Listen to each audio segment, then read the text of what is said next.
night shift at a gas station for about 6 months when this happened. I liked it, for the most part.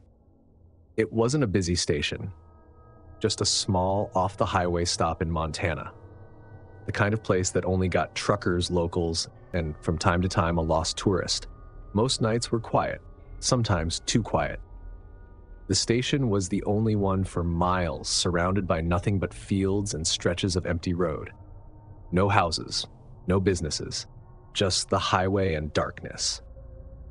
It didn't bother me much, until one night in October 2019, when I realized that working alone in the middle of nowhere, it makes you an easy target.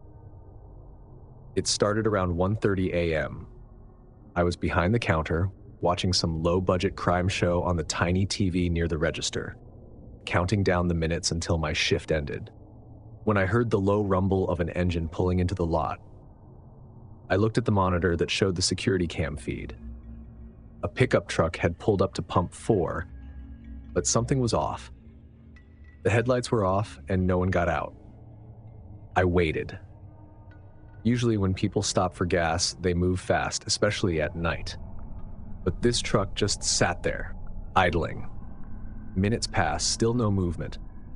I figured the driver was just resting, maybe checking a map or his phone. But then, as I watched, I noticed something that sent a prickle up my neck. The driver? He was staring straight ahead, not moving. I tried to shake it off. Maybe the guy fell asleep. Maybe he was high. Still, it was weird. After about 10 minutes, I stepped outside, just enough to poke my head around the door. The air was cold and still, the kind of quiet that makes every little sound feel louder. "Hey man, you need help with anything?" I called out. No response. I took a step forward. The driver's face was obscured by shadow, but I could see the outline of his head. He was still staring straight ahead, too still. Something about it felt unnatural. I took one more step, and then I saw movement, near the dumpsters just past the edge of the station's lights. Two shapes, low to the ground. I squinted, my breath hitching. At first, I thought maybe it was trash shifting in the wind. Then I saw them again. Two men crouched low, partially hidden behind the metal dumpster, watching me. I barely had time to react before one of them moved. Not toward the store, toward me. Fast. I didn't think, didn't wait. I turned and ran. Behind me, I heard the scrape of boots on pavement.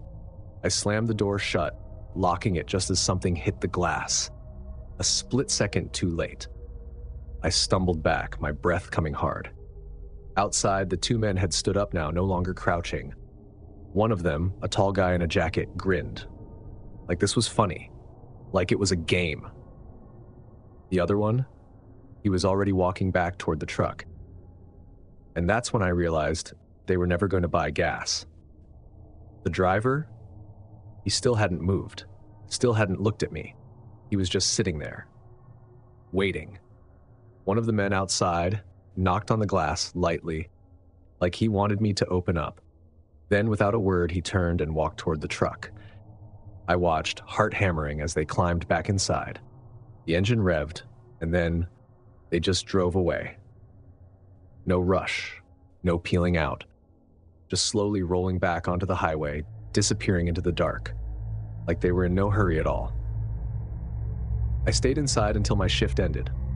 Didn't call the cops. What would I even say?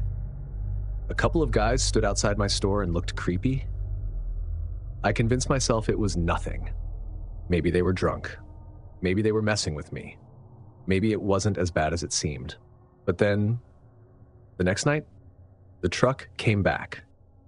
It was 1:30 a.m. Same truck, same pumps, same headlights off. I wasn't going outside this time. I stayed behind the counter, hand hovering over the phone, watching the security monitor. And then something even worse happened. The store phone rang. I jumped, stared at it. The caller ID flashed. Unknown. I picked it up. For a second, there was silence. Then a voice. A man's voice.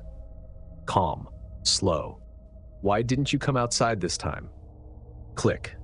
The line went dead. I backed away from the phone, chest tight, checked the monitors again. The truck was gone.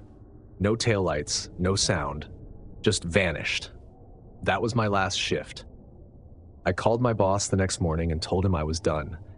Didn't give him a reason. I never found out who they were, never saw the truck again. But I know one thing for sure. That first night, I wasn't supposed to see them. I was supposed to walk outside, step further away from the door, far enough that they could grab me. And once I did, that truck wasn't going to stay parked. It was going to leave, with me inside it.